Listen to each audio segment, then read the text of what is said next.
Alors un préparateur physique indépendant va aider vraiment le joueur de façon totalement individualisée à mieux se préparer pour pouvoir être le plus performant possible. Contrairement en fait à une équipe où on a un entraînement collectif, donc tout le monde va faire la même chose, donc c'est très bien. Mais à un moment donné, si on veut performer, selon moi, il faut quand même vraiment à 100% individualiser, et c'est donc tout l'intérêt en fait de mon statut et en fait de mon métier.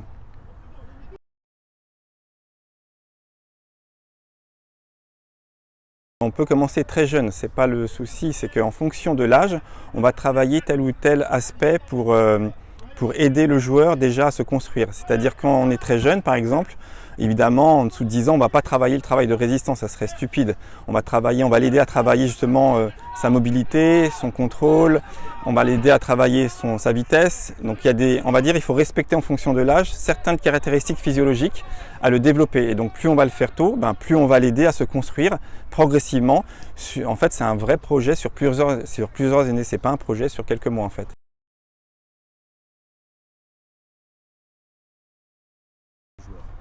Alors effectivement, le surentraînement, ça peut être un souci s'il n'y a pas de coordination.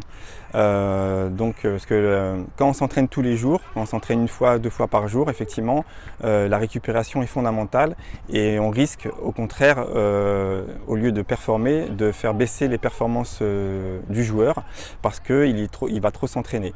Donc il faut vraiment une coordination intelligente entre le préparateur privé et aussi, on va dire, la préparation globale du club par rapport aux footballeurs.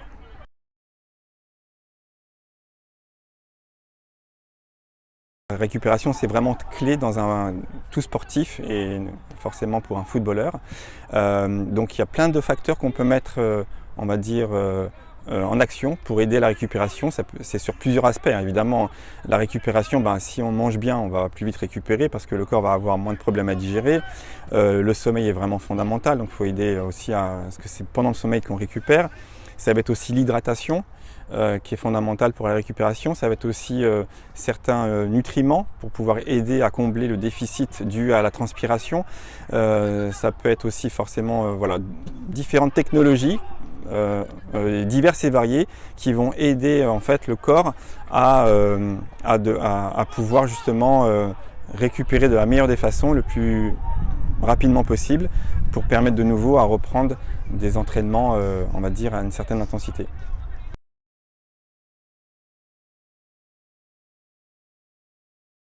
Alors là, on est dans un cadre de cohésion d'équipe. Le plus important, c'est ni le agent pour moi, ni le préparateur physique. Pour moi, le plus important, c'est le joueur. Donc, on devrait avoir cette intelligence de pouvoir, on va dire, échanger entre l'agent et le préparateur physique et le joueur pour avancer sur un but commun, c'est-à-dire la carrière du joueur et pas en fait chercher à attirer soit plus la couverture de l'un ou de l'autre, tout simplement.